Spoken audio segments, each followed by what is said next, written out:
Good afternoon. This is part 1 of 3 of using SageMaker, given a data set and doing a pipeline using hyperparameter tuning and later training using a pre-trained model of PyTorch named VGG16. Okay, so for putting you in context about the project is about image classification in SageMaker using the Kaggle Fingers Dataset. Practically, we will predict, depending of image input, which image is. For example, our labels, because it's a multi-class classification problem, will be left or right hand, or depending on the side of the hand, will have null or 5 fingers. So that's practically the problem. And it's doing with grayscale images. So this first part is just explaining which is the data set and how can we explore a little bit about it. So let's start. So we can get and it's below the description, the finger classification AWS SageMaker GitHub Repository over data exploration, and we will load the dataset. On the next episodes, I will explain a little bit more about the dataset. Just keep in mind that it's a dataset of images, and we will do here the exploration. So the first thing, when you do exploration, the first thing that we will do is just prepare the dataset, because we need training images and test images. So the first part is to list inside the directory. I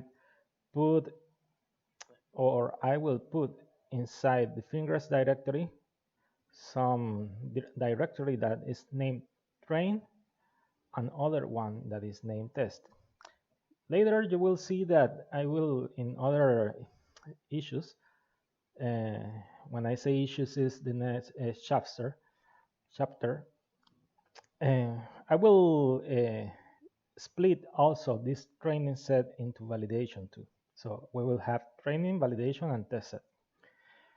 Those that are new in machine learning or deep learning, you will see that you will have training and test set, but sometimes people divide the training set in validation sets. So for example, we will have 100% of the data set. Let's say there are 100 images. Common split is 80% training, 20% in testing. Usually they call the testing also the validation, but the real truth is that we will divide training set into training set and validation, because the dataset has a very important role inside the machine learning model. For example, we will divide the training set in validation, because we will train the model over training set, and we will check some, let's say, some kind of images. Later we will see the metrics over the validation set. So let's call the validation set like a mini small batch of the test set. And finally, when the validation gives us the common metrics that we will look, with a training model, we'll make it go over the test set. So that's only an explanation. Here I am just splitting or listing the files that are in the fingers train and fingers test sets, because I divided it in that way when I got out the zip file. Later I made a function. The function, just because the image are in that format, so it's like a hashing of the image, underscore 0L, for example, if there are null fingers on the left side, and all the images are PNGs. So we will split and we will have this part, this part on the left side and this part on the right side. Later, we will split again this part on the left and this part on the right. So we will see that we will have the file name, the prefix, and the label. And we finally create the data frame based on each part of the data. This is just to vectorize the function that I will call to separate the files. This apply it in a vector way and move it faster. And for the separator, I will do it on the training set and also do it on the test set. Finally, the raw data is the whole image and separated by the side and the number of thumbs. And also we have the label 0 left, 2 left, 1 right, etc. We will also divide a simple division of the training set and also the test set. Remember that I told you that you can divide the training set and the test set. So I will divide this for the test set just to keep in the same way when I'll divide the validation set. Finally, we'll create the data frames of the training set and the test set.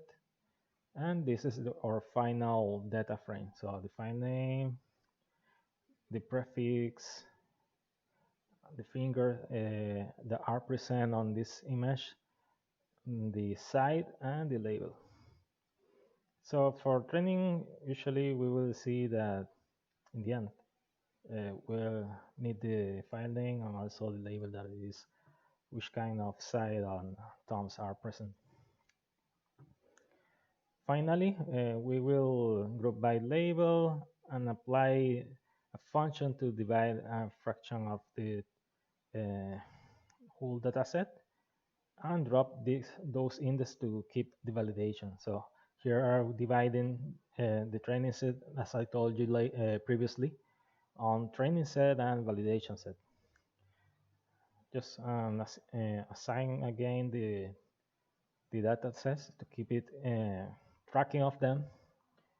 And one important thing is to validate visually the images to see if we are getting the right inputs and labels. So this is the input, this is the label. We will see clearly that we divided obviously perfectly which kind of hand is left or right or the number of tones present. So we constructed our dataset correctly. This part is using just OpenCV just for fun. We are applicating, loading the image, applicating, Gaussian blur, thresholding the image, and applying some morphological operations for dilating and eroding. Just because in the end I did several tests, but we are using convolutional neural networks here and are pretty straightforward when are working with noise and something like that. They also avoid the noisy part. Okay, I didn't explain that, but the images are noised on the background, so to keep them not as easy to predict the number of tones and the position if left or right. But on my experimentations, the convolutional neural network did it pretty well, even if there is a lot of noise in the background, because the data set is pretty clean and the images are very clear. So you will see perfectly that you can see that are 3 fingers on this hand. And finally, get some metrics about the image, like the mean and the standard deviation. If you want to standardize, make a standardized card or something for the training set, the validation set, and the test set. You can do that, but also I did some tests and it performs pretty well, not subtracting the mean and dividing on the standard deviation. In that case, some majority of the case you have to if you have the data set, the people that made it usually gives you the mean and the standard deviation to subtract and standardize that. And finally, there's a pretty simple graph of the count of the training and test labels over the target. You will see that it's balanced. So the targets are pretty balanced, so there is no imbalance on the classes. One nice to have is to plot the histogram. I didn't use it on the neural network, but you can do something. You can also insert on the neural network also information on the histogram, and this will also help you to get pretty robust predictions based on the histogram. Remember that the more expressive, let's say, you are, or the more creative you are feeding your algorithms, probably the better the algorithm will be on predicting your classes or your future classes or any kind of problem that you will do with machine learning or deep learning. Finally, just for it's a nice to have to get the training set, the validation set, and the test set.